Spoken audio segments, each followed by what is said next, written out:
책망하시는 성령님에 대해서 설득의 은혜라고 하는 제목으로 함께 말씀을 나누고자 합니다.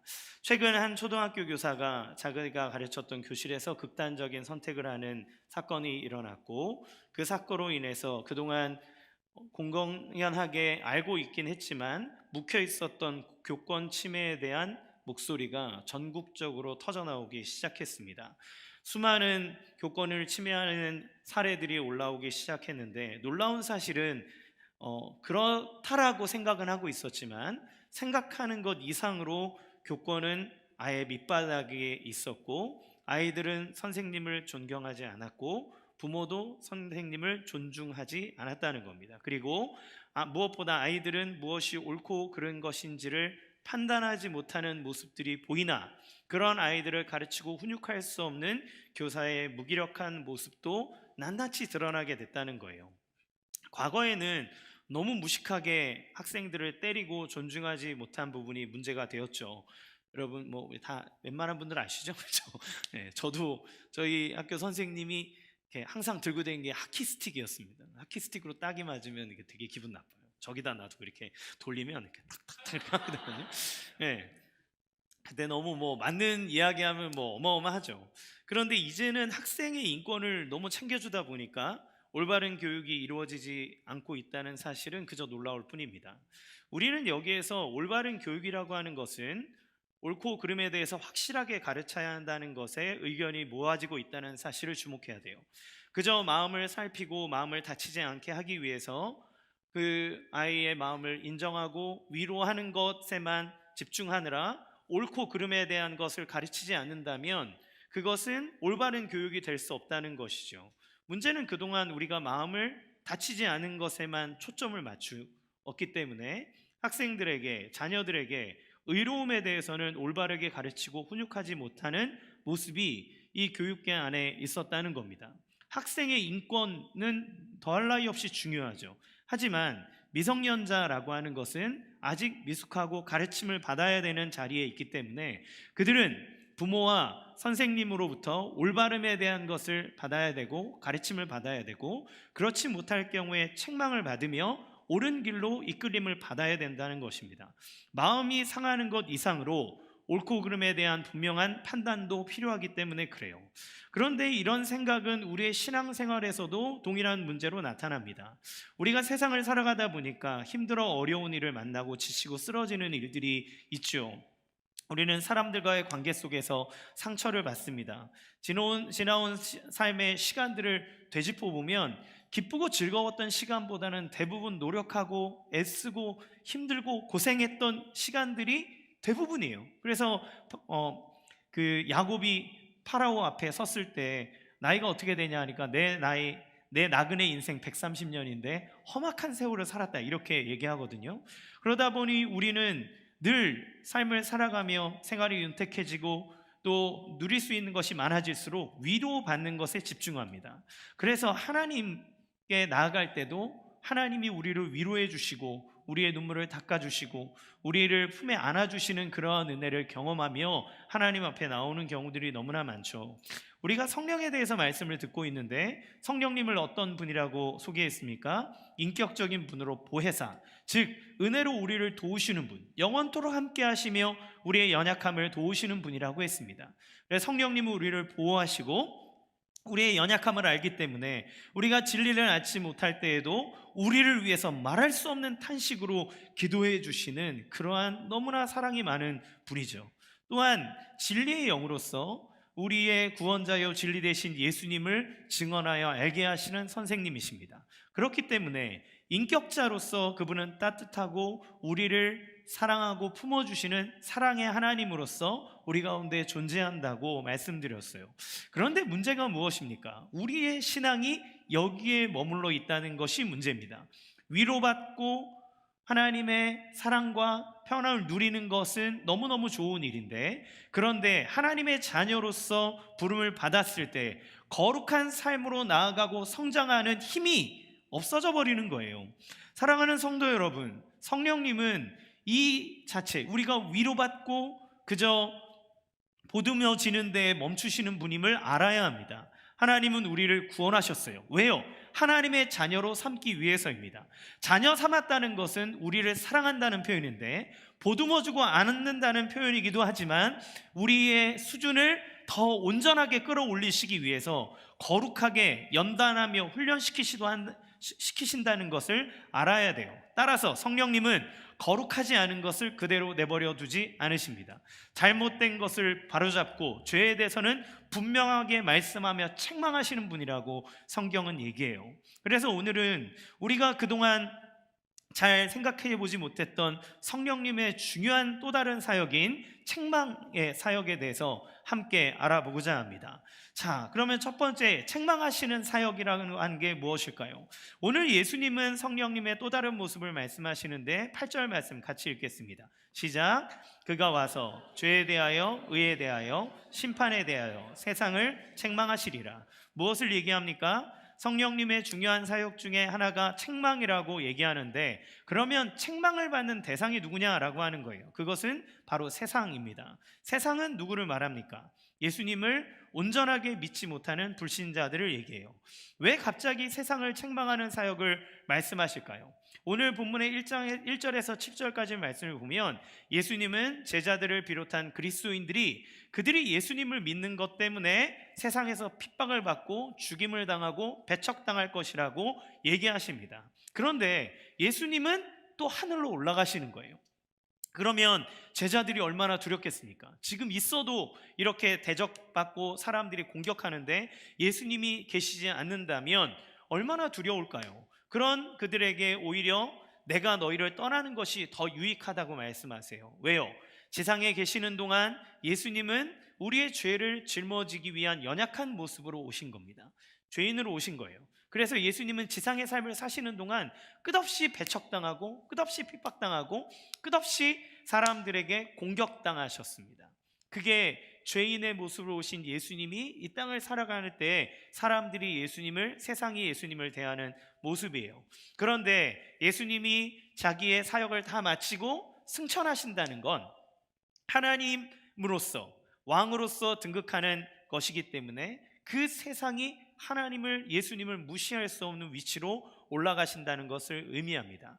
그리고 또한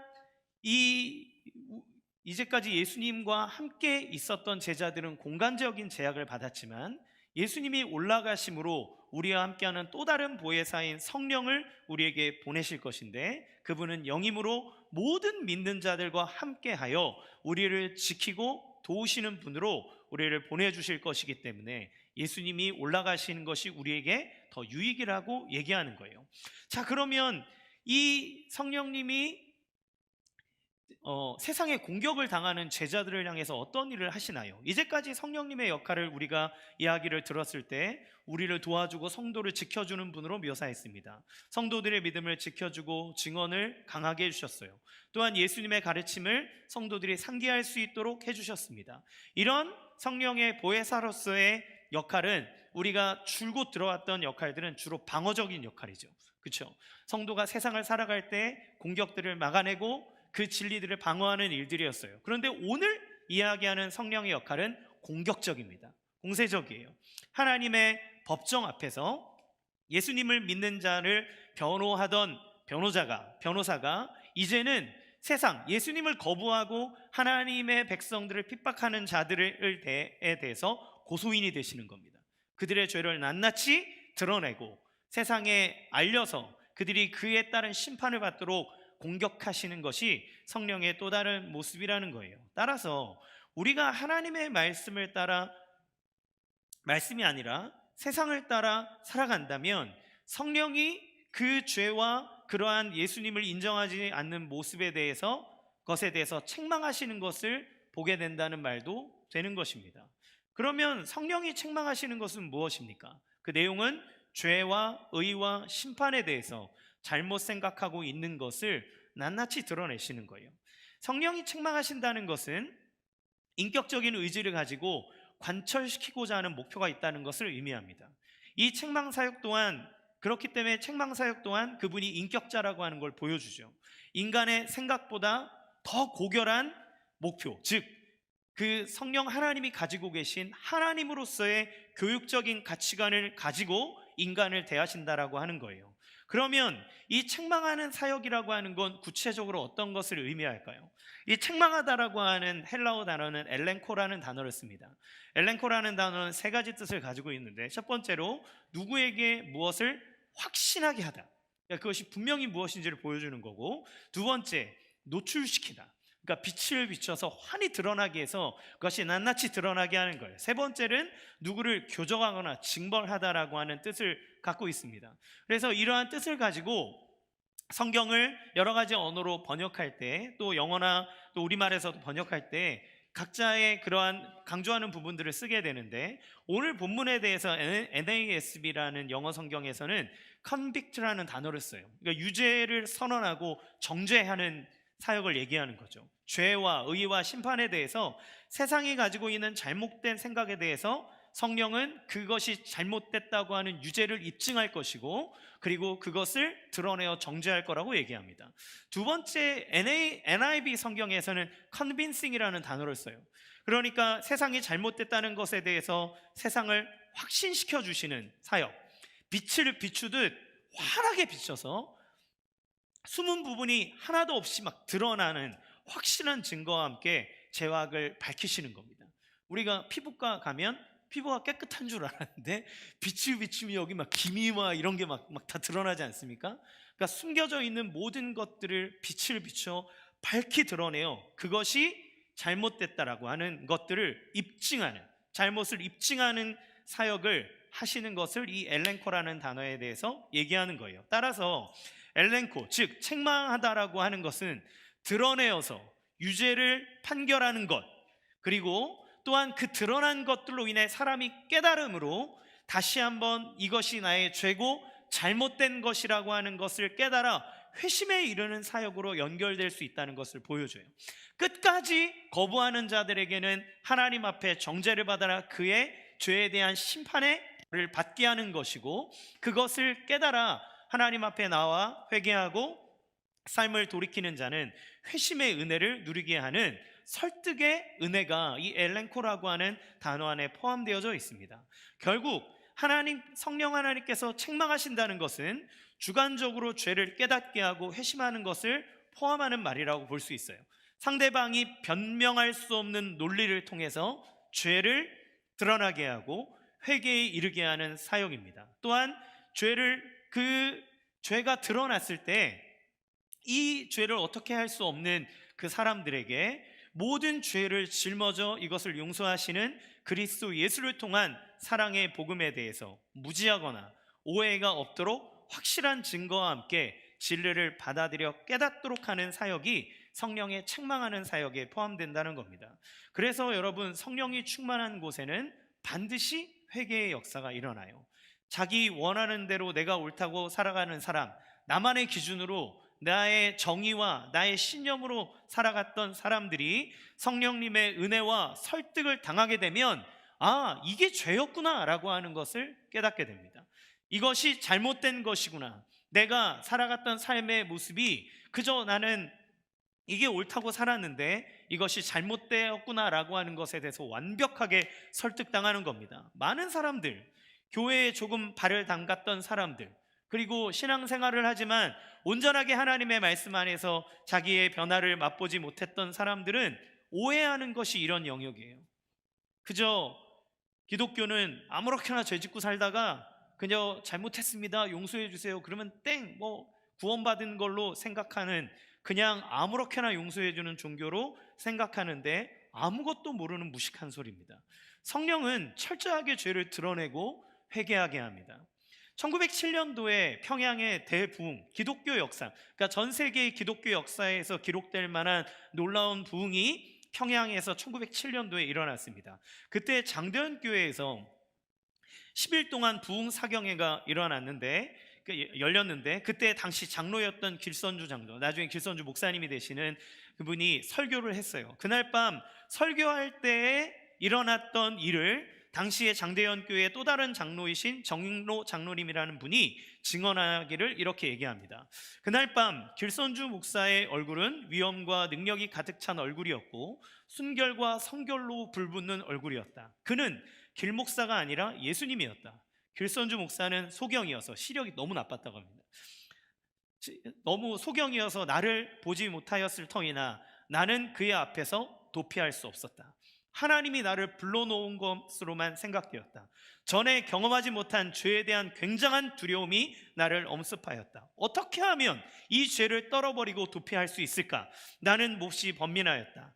어떤 사람은 너무 괴로워 예배당 밖으로 뛰쳐나갔다. 그러나 전보다 더 근심에 쌓인 얼굴과 죽음에 떠는 환영을 가지고 예배당으로 돌아와 오 하나님 어떻게 하면 좋겠습니까? 라며 울부짖기 시작했다.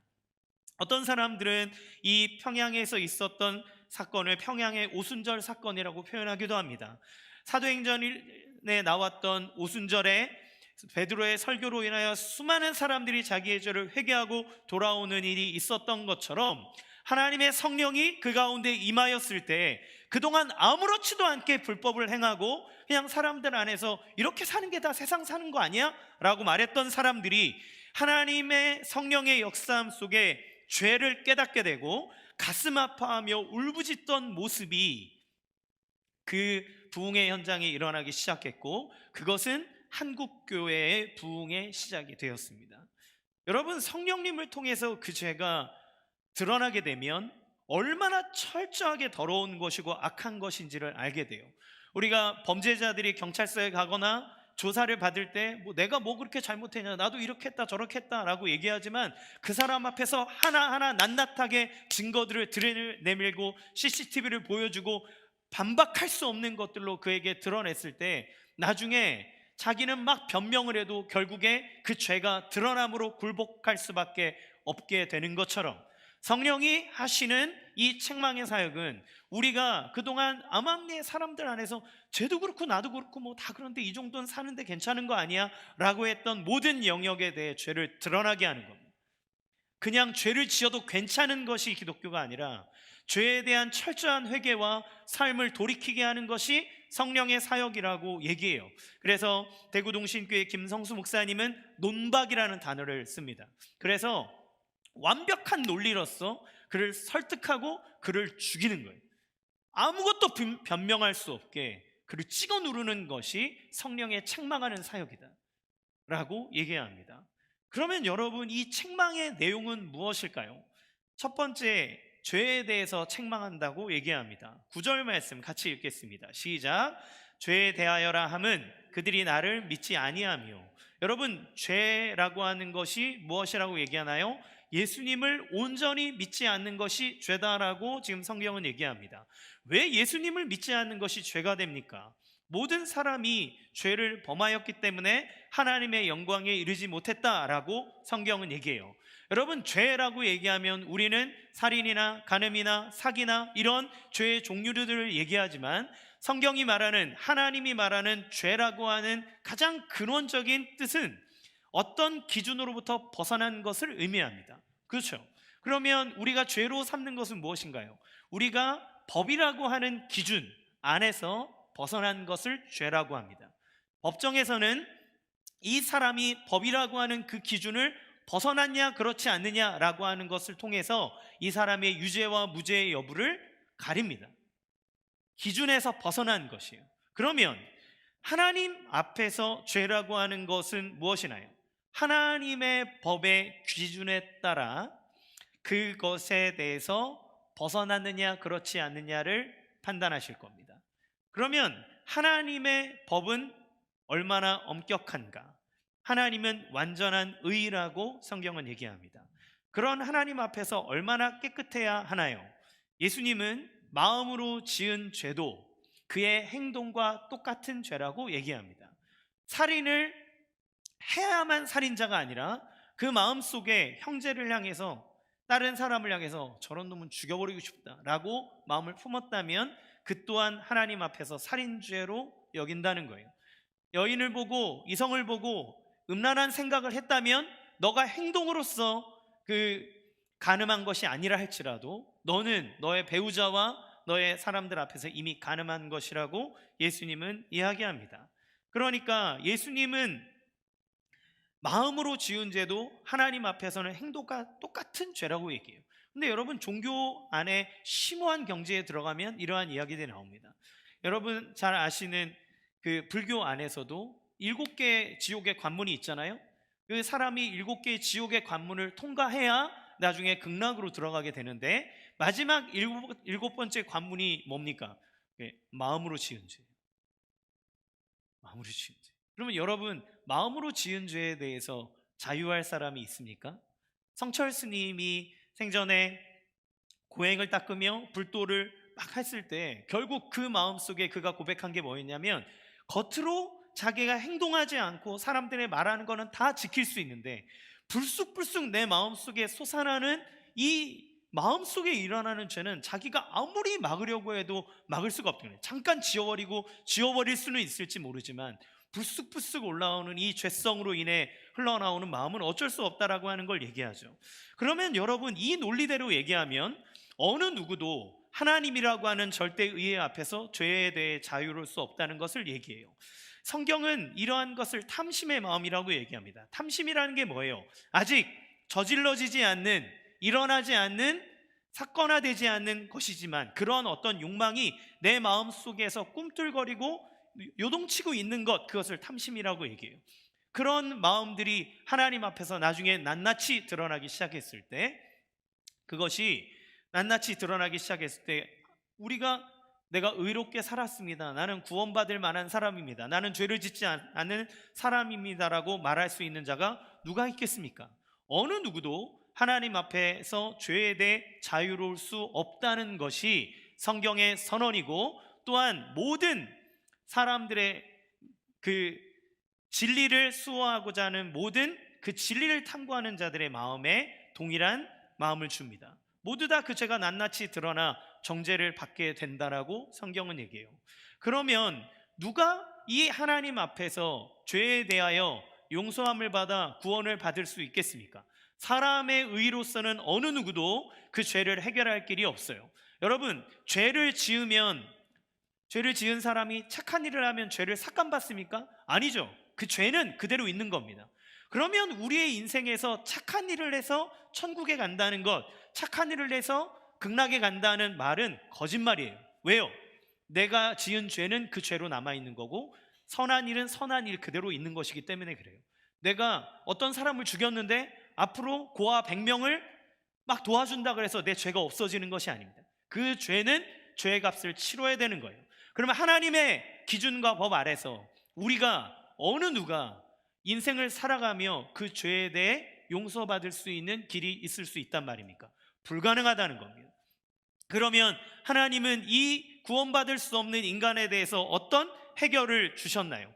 인간이 스스로의 죄를 해결할 수 있는 능력이 없음을 알셨기 때문에 죄를 씻을 수 있는 길을 하나님이 주시는 거예요. 그것은 무엇입니까? 바로 죄가 없는 분을 이 땅에 보내어 그 죄 없는 자가 모든 사람들의 죄를 대신하여 벌을 받음으로써 우리의 죄를 해결해 주시는 겁니다. 죄로 인하여 받아야 될 우리의 심판을 대신 받게 하는 거예요. 그분이 누구십니까? 하나님의 아들이신 예수 그리스도예요. 예수님이 이 땅에 오셔서 십자가에 죽으셨다는 것은 우리가 하나님 앞에 마땅히 법정에서 유죄 판결을 받아 죽어야 하는데, 그 죄값을 죄가 없으신 예수님이 다 짊어지고 하나님으로서 사람으로서 대신 그 죄의 값을 치르시는 겁니다. 그러면 예수님을 믿지 않는 것이 죄가 된다는 이유는 여기에 있어요. 내 죄가, 예수님을 믿지 않는다는 건 내가 내 죄를 그대로 짊어지겠다는 뜻입니다.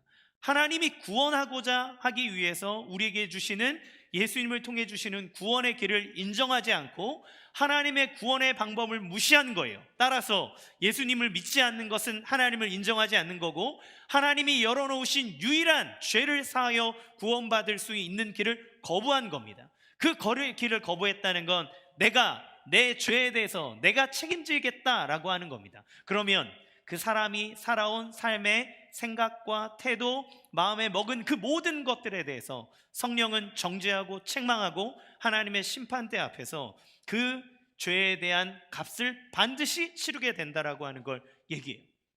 그러므로 그리스도를 믿지 않는 것, 그러니까 종교 하나를 선택하니 마니의 문제가 아니라 하나님이 열어놓으신 구원의 길을 거부함으로써 자기 스스로가 하나님의 기준을 벗어난 죄에 대한 값을 치르게 된다는 걸 얘기합니다.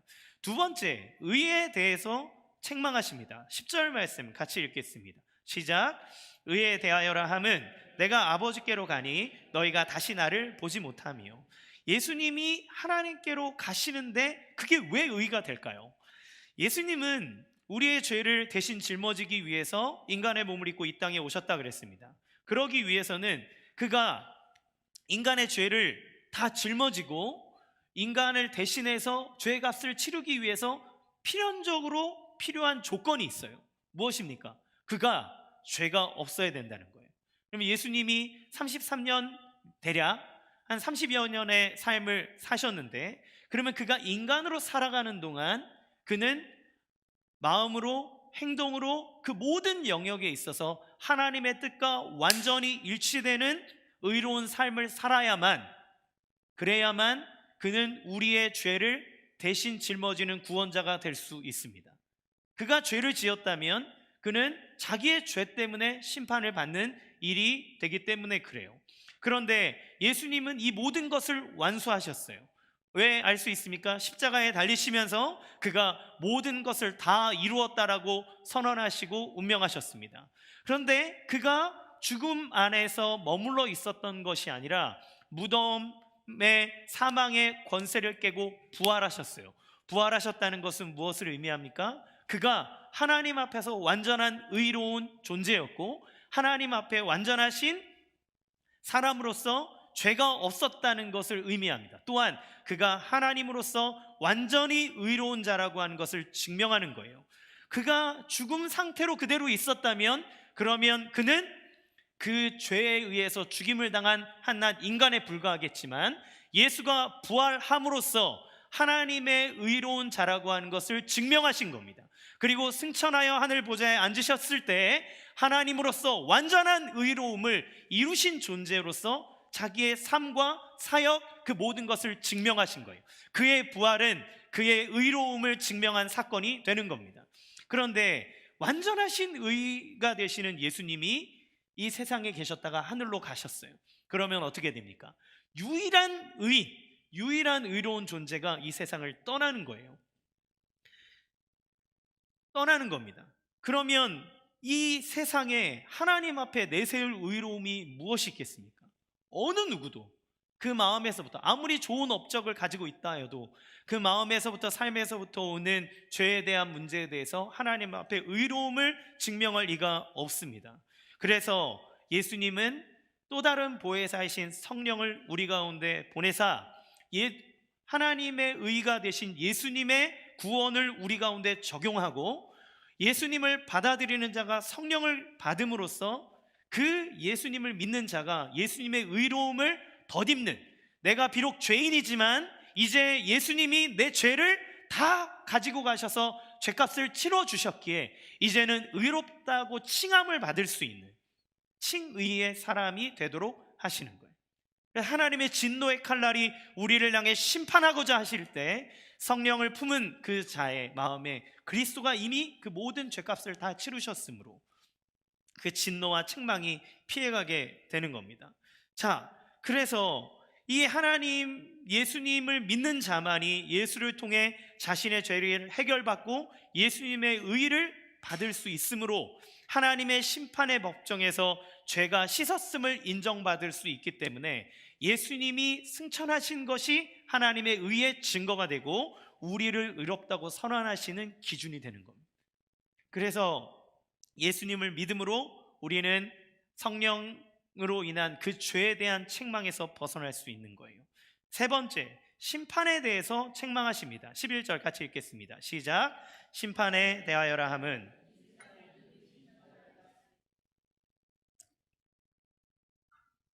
아멘. 이 세상 임금은 누굽니까? 마귀를 얘기합니다. 성경에서 마귀를 표현할 때 사탄은 공중권세 잡은 자라고 해요. 마귀는 하나님을 믿지 않고 대적하는 사람들을 영적으로 다스립니다. 그 마귀의 통치 방식은 무엇입니까? 거짓으로 속이며 세상을 다스립니다. 하나님의 존재를 부정하게 하고 사람이 살아가는 죄의 모습을 감추게 합니다. 그 정도는 괜찮다 합니다. 살아가는데 제도하니 너는 다 같이 하는 건데 우리가 그것에 대해서 정죄받을 일이 무엇이 있겠냐라고 얘기합니다. 너가 너의 인생의 주인이고 너는 잘하고 있다고 말합니다. 그래서 여러분, 시간이 지나갈수록 이제까지 수많은 인간의 역사들 안에서 지금 성적인 어떤 그런 부분들이 막 드러나며 동성애를 찬성해야 되고 막 이런 얘기들 나오잖아요. 지금만 그런 게 아닙니다. 여러분, 과거에도 성적으로 문란한 모든 시대에는 동성애가 만연했어요. 하나님이 이루신 창조의 섭리를 거스르고 마땅히 그것이 자기의 쾌락과 그것들을 위해서 가정을 파괴하고 생태계를 파괴하는 모든 일들이 항상 자행되어져 왔습니다. 근데 마귀는 속이는 거예요. 괜찮다, 너의 인생이 즐겁고 너가 쾌락을 느끼고 기쁠 수만 있다면 그게 뭐 그렇게 잘못된 것이냐라고 하며 사람들에게 그 유혹 속으로 빠져들게 하는 거죠. 따라서 이 마귀는 거짓을 통하여 진리를 가리게 하고 우리가 올바른 삶, 하나님의 말씀에 따라 하나님을 닮아가고 거룩을 추구하며 살아가는 삶을 어그러뜨리게 만듭니다. 계속 변명하고 자기의 일을 합리화시키는 일을 해요. 여러분, 청문회 현장을 보셨습니까? 고위공직자들이 얘기할 때 그 사람들이 얘기했던 위장전입이나 이런 것들을 막 얘기해요. 그런데 여러분, 그거 아세요? 옛날에 그거 그냥 다 했어요. 다 했습니다. 죄인 줄 모르고 했습니다. 그냥 원래 그렇게 하는 건 줄 알고 했습니다. 그런데 나중에 그 사람이 어떤 책임지는 위치에 올라갈 때 낱낱이 드러날 것을 정죄받는 것처럼 지금 우리가 사는 동안 이 정도는 괜찮아, 저 정도는 괜찮아 라고 얘기하며 생각하고 그것에 대해 속임을 받지만, 그러나 반드시 그 일에 대해 심판받을 날이 있다고 성경은 얘기하는 거예요. 그런데 예수님이 십자가에 못 박혀 죽으시고 부활하셨을 때 하나님을 대적하는 마귀의 권세가 이미 패배한 겁니다. 부활하셨다는 것은 우리를 죽음으로 몰아넣는 죄의 권세를 이기셨다는 거고, 심판을 받을 수밖에 없는 죄인을 옭아매는 지옥의 권세를 예수님이 깨부수사 그 예수님을 믿는 자로 하여금 지옥의 권세 아래 있지 않도록 우리를 이끌어 주신다는 것을 의미해요. 따라서 마귀의 속임수에 빠져 그리스도 예수 안에 있지 않는 모든 사람은 마귀와 함께 결국에 그들이 괜찮아 라고 했던 그 삶의 모습 그대로 하나님의 심판을 받게 된다고 얘기합니다. 이 일에 대해서 성령은 어떻게 역사하시냐면 사람들에게 하나님의 의로운 심판이 있음을 알고 알려주고 선포하여 그 심판에 이르지 않도록 회개를 촉구하는 일을 하시는 거예요. 아까 처음에 말씀드렸던 성령의 역사와 하나님의 말씀 안에 있는 자들에게는 자기의 조그만한 죄도 회개하고 하나님께로 회개하려고 하는 일들이 일어나게 되는 것을 보게 됩니다. 여러분, 제가 얼마 전에 우리 교회 이제 화장실 남자 화장실 문이 번호키가 고장이 난 거예요. 그래서 이거를 처음에 의뢰했던 사장님에게 연락을 했습니다. 사장님이 고장나는데 고쳐줄 수 있나요? 그랬더니 1년이 지난 거라 이제 AS를 해야 된다는 겁니다. 그런데 그분이 이제 고객 관리 차원에서 오셨어요. 오셔가지고 보더니 저기 저한테 사장님 요거 AS를 받아야 되는데 1년이 지나서 AS가 안 되거든요. 제가 영수증을 6개월 전 걸로 써드릴 테니까 거기다 전화해서 이거 아직 1년 안 됐다, 그리고 AS를 받으라 그러는 거예요. 이거 출장비 나오고 이거 부품값 들어가니까 저에게 호의를 베풀어 주신 거죠. 얼마나 좋습니까? 개척교회 재정 좀 아껴보겠다고. 아유 감사합니다 하면서 제가 영수증도 받고 이제 하려고 한 거예요. 근데 교회에서 쭉 오다가 돈 굳었네 이러면서 제가 되게 기쁜 마음으로 오는데, 제가 이 강단에서 갑자기 이제 문을 열고 강단에 딱 보다가 성령님이 제 뒤통수를 한 방 후려치는 느낌을 받았습니다. 강 목사 진실을 말하고 하나님 앞에 정직하기를 선언하는 내가 돈 몇 푼에 너희 양심을 팔려고 하느냐? 하나님을 섬기는 교회가 불법과 잘못된 속임을 통해서 그 꼴랑 몇만 원을 아끼고자 하느냐? 그분은 저에게 호의를 베풀어서 완벽하게 영수증과 위 그것을 펼쳐나갈 것, 그리고 약속하기를 만약에 본사에서 전화 오면 제가 다 얘기해 주겠다. 그까지 말씀하셨어요. 우리는 돈을 하고 어차피 뭐 얘네들 제대로 만들었으면 뭐 내가 이런 거 하겠어? 라고 말하면서 우리는 충분히 합리화시킬 수 있지만, 그러나 성령은 그것을 그대로 불법을 저지르도록 내버려 두지 않는다는 것을 우리는 경험할 수 있습니다. 새벽에 기도를 하고 하나님의 말씀을 묵상할 때 주님은 충동합니다.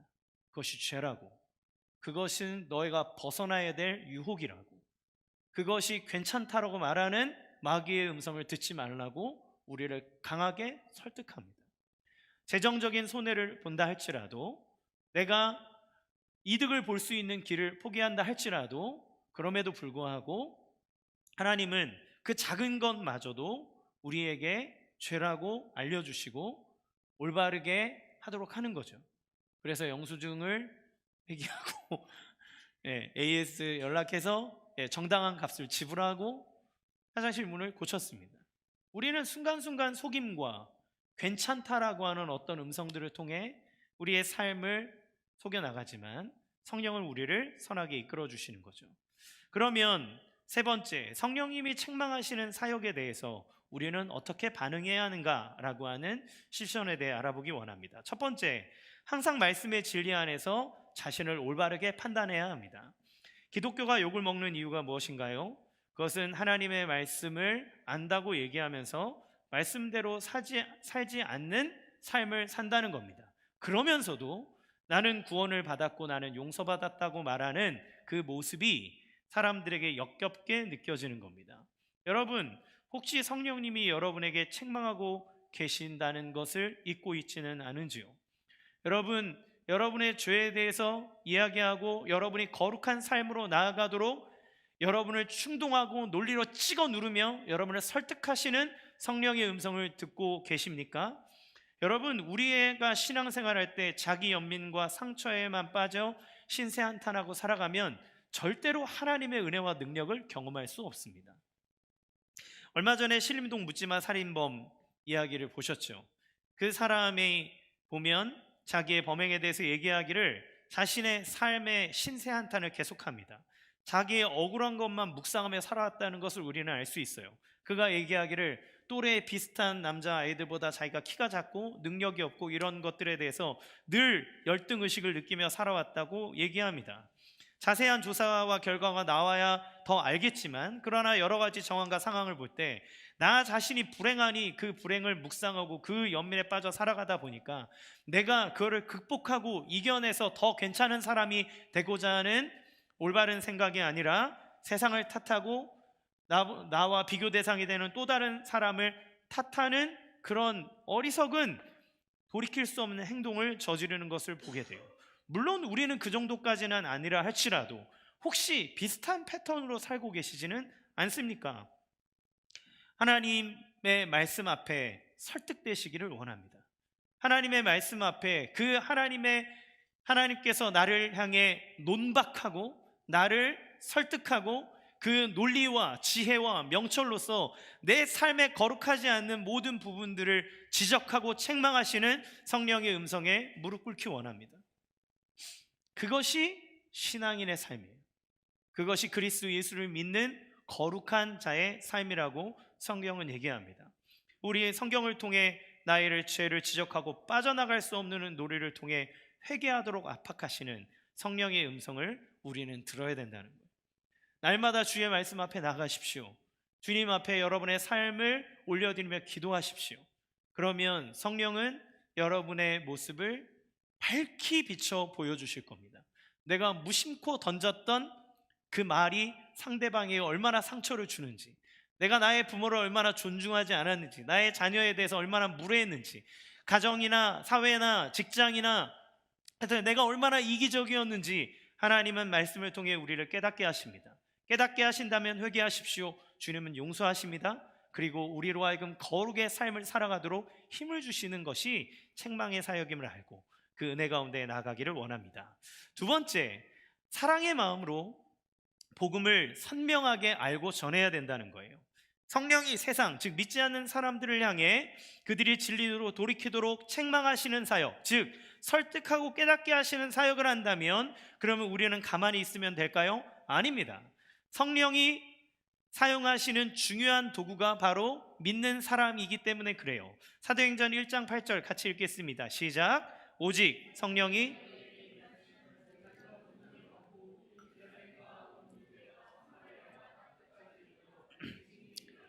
아멘. 예수님이 성령이 임하면 제자들, 즉 믿는 그리스도인들이 예수님의 증인이 된다 했습니다. 성령이 권능을 주시고 성령이 역사하지만 그 도구가 누구냐면 바로 우리 믿는 그리스도인이라는 사실을 기억해야 돼요. 따라서 우리는 구원하시는 예수님의 은혜와 사랑, 십자가 사역과 그 의미를 알고 지식적으로 깨닫고 묵상하고 나의 삶에 체득하여 그것이 삶으로 드러나도록 해야 됩니다. 그동안 교회가 대충 알고 마치 예수님이 나를 위해 십자가에 죽으시고 부활하셨어, 나 구원받았어, 이게 땡! 하나님이 행하신 그 수많은 놀라운 은혜의 역사와 작용들을 알지도 못한 채 자기가 경험하지도 못했으면서 사람들에게 말하지도 못하고 영적인 벙어리처럼 살아가는 것이 교회의 문제입니다. 우리가 사람들에게 알려주어야 된다는 거예요. 진리는 선포돼야 되고 그 사람이 변하든 안 변하든 상관없이 우리는 그들에게 알려주어야 합니다. 우리가 회개해야 될, 하나님 앞에 철저하게 심판받아야 될 죄인이라는 사실이 알려져야 하고 그 죄인이 용서받아 구원을 얻을 수 있는 유일한 길을 사랑이신 하나님께서 열어주셨는데 그 유일한 구원자가 바로 예수 그리스도이심을 나도 알아야 하고 그것을 누려야 하고 그리고 믿지 않는 영혼들에게 전해야 합니다. 덮어놓고 믿으라는 것은 안 됩니다. 알아야 합니다. 그 논리에 우리가 굴복돼야 하고 그것이 삶으로 드러나야 돼요. 성경을 통해 복음의 선명한 의미를 깨닫고 배우고 여러분 묵상하고 알아가십시오.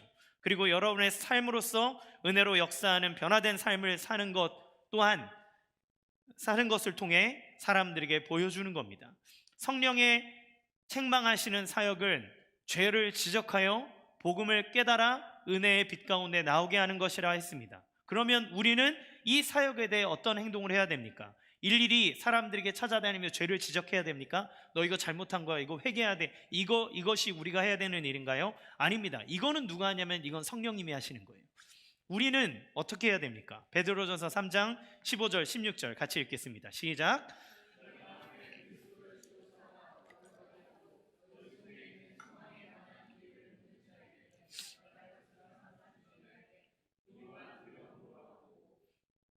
양심을 가지라. 이는 그리스도 예수 안에 있는 너희의 선행을 욕하는 자들로 그 비방하는 일에 부끄러움을 당하게 하려 함이라. 아멘.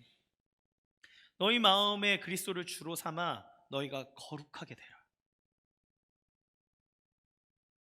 그 거룩한 삶을 살면서 선한 양심을 가지고 세상을 살아갈 때 너는 도대체 왜 그렇게 사냐고 묻는 그 사람에게 너가 그렇게 사는 이유와 하나님 나라를 바라보는 소망에 대해서 대답할 것을 항상 준비해라. 그런데 어떻게 해요? 온유하고 두려운 마음으로 하라는 거예요. 우리는 내가 죄인이라는 사실을 잊어버리면 안 됩니다. 우리는 용서받은 죄인이에요. 그러기에 우리는 어느 누구에게도 자만할 수 없고 누구를 평가하고 판단할 기준이 될 수 없습니다. 우리는 겸손해야 됩니다.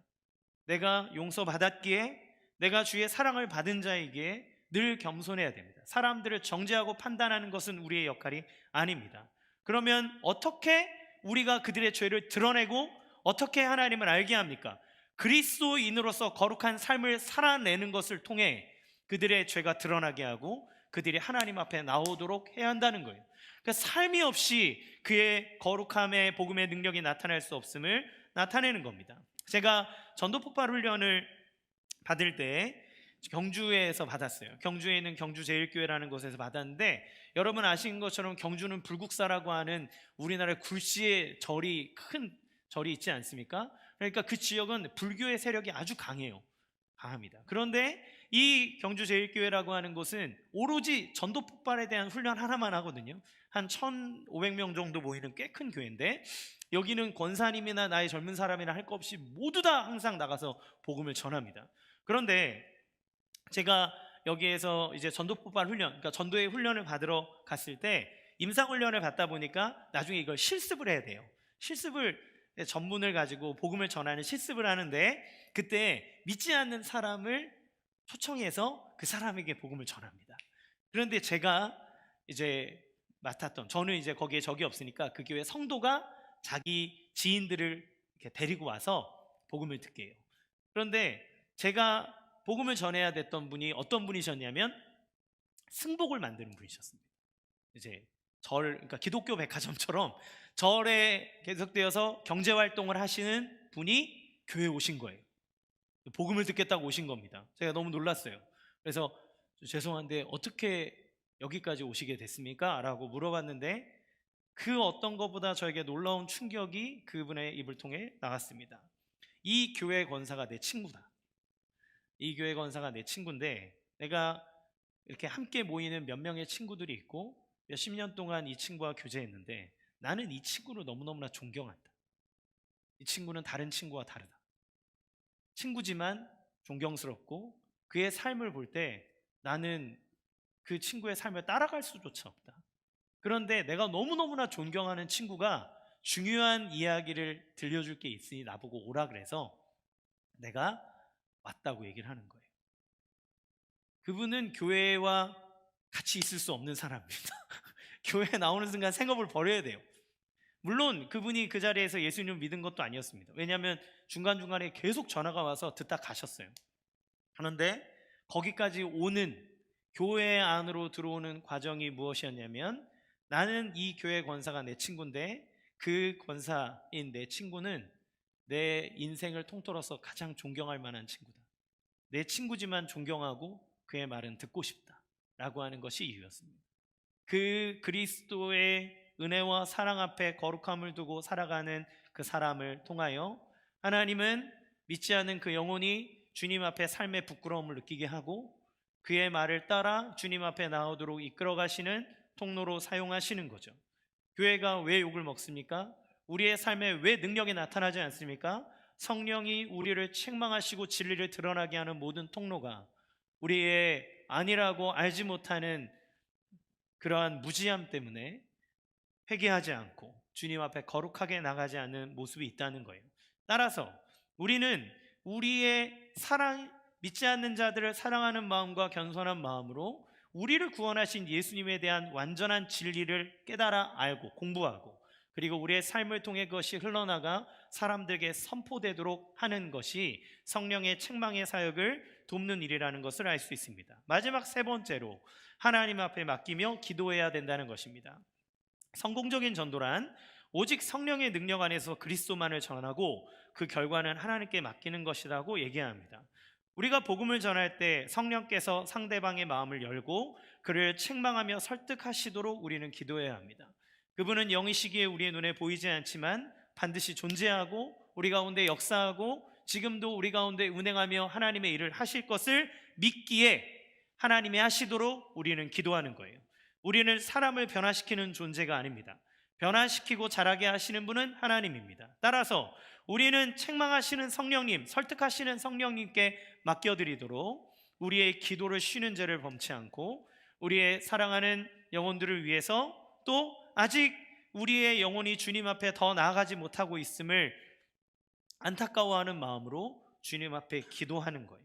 그러면 그 기도할 때 하나님의 정하신 때와 뜻에 따라 우리의 마음을 움직이실 뿐만 아니라 또 믿지 않은 영혼들의 마음을 움직여 우리의 구원자이신 예수 그리스도 앞에 나와 그 죄를 해결받고 하나님의 참된 자녀로서 거룩하게 살아가는 그 은혜로 이끄실 것이기 때문에 그렇습니다. 제가 저번에 말씀드렸던 것처럼 제자 훈련을 하면서 한 번도 가지게 된 가장 중요한 마음은 내가 변화시키는 주체가 아니라는 겁니다. 그건 성령의 역사고, 그래서 때로는 이것저것 하다 보면 막 답답한 마음이 있고 이 시점에는 이렇게 돼야 될 텐데 라고 하는 저만의 기준이 있지만 기다리는 겁니다. 기도하는 겁니다. 그냥 새벽에 나와서 훈련생들 이름 펼쳐놓고 하나님 인도해 주십시오. 깨닫게 해 주십시오. 알려주십시오. 설득해 주십시오. 주님을 보게 해 주십시오. 기도하는 겁니다. 그러면 놀라운 역사가 일어나는데, 훈련생들이 그들의 삶을 고백할 때마다 처음에 그렇지 않았던 마음들 안에 성령 안에 설득되어지고 자기의 죄가 인정되어지고 내가 하나님 앞에 용서받아야 될 사람이라는 것을 알게 되고 내가 죄를 지으면서도 아무렇지 않게 살았다는 것을 깨닫게 되고 내 안에 사랑이 부족하다는 것을 알게 되고, 그래서 자기의 삶을 점점 더 주님 앞에 나아가게 하는 성장의 모습들을 보게 된다는 거죠. 결론을 맺겠습니다. 성령님은 세상, 즉 그리스도를 온전히 믿지 못하는 세상을 향해 책망하십니다. 그 책망은 돌아오게 하시는 사랑의 책망이고 설득입니다. 그러나 그 책망과 설득을 받아들이지 않는다면 그 사람들은 그들이 선택한 그대로의 진짜 심판과 책망을 받게 될 거예요. 교육하시며 하나님 앞에 구원받는 존재로서 성숙하게 자라도록 하시는 하나님의 또 다른 사랑의 모습임을 알 수 있습니다. 따라서 날마다 하나님의 말씀과 기도 가운데 성령님께 설득당하시기를 바랍니다. 그 말씀의 논리에 여러분이 압도되어 여러분이 가리고 있던 죄가 드러나고 거룩하지 못한 부분들이 날마다 그리스도를 닮아가는 거룩의 삶으로 나아가기를 원합니다. 그리고 말씀을 통해 우리를 구원하시는 예수님의 사랑과 죄를 사하시는 참된 복음의 내용을 날마다 알고 적용하시기 바랍니다. 그리고 그 아는 복음을 여러분의 주변의 사람들에게 알려주시기를 원합니다. 그리고 우리 가운데 성령이 역사하심을 깨닫고 그 역사가 나와 내 주변의 삶 가운데 놀랍게 나타나도록 기도하며 성숙해지는 삶, 그리고 복음의 열매를 맺는 삶, 날마다 주와 동행하여 승리하는, 그리고 더 멋지게 되는 신앙의 삶을 살아가시기를 주님의 이름으로 간절히 축원합니다. 이 시간 함께